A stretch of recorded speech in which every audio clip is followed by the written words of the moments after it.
Après une belle année 2018, un début plus calme, on va dire, sur cet exercice 2019. À fin février, on a une demande placée à hauteur de 288 000 m², ce qui représente tout de même un recul de moins 27% sur la période comparable de l'an dernier. Chute assez importante aussi en termes de nombre de transactions, puisqu'on a dénombré 430 transactions en lieu et place de 555 l'an dernier sur la même période. Très clairement un marché de petite surface, 0 000 m² en recul lui aussi de 25%, mais on va dire surtout le recul le plus important est sur les grandes transactions, puisqu'on accuse un recul de 53% en termes de volume.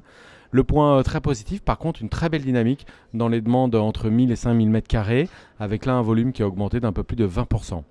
Globalement, en termes de sectorisation géographique, ce qu'on peut dire, c'est que la première couronne, notamment Est et Sud, se porte plutôt très bien, avec une hausse d'environ 10% de la demande placée.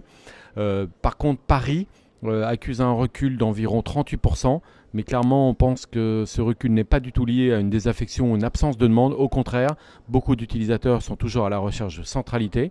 Par contre, un manque d'offres assez important. On a un taux de vacances inférieur à 2%, ce qui rend aujourd'hui assez compliqué d'identifier les immeubles qui répondent aux critères de recherche de nos utilisateurs, toujours drivé par un souci, comme je disais, de centralité, de modernité de leur outil, de capacité d'accueillir et surtout de retenir et d'attirer les jeunes talents pour toutes ces sociétés, notamment dans la nouvelle technologie qui anime notre marché.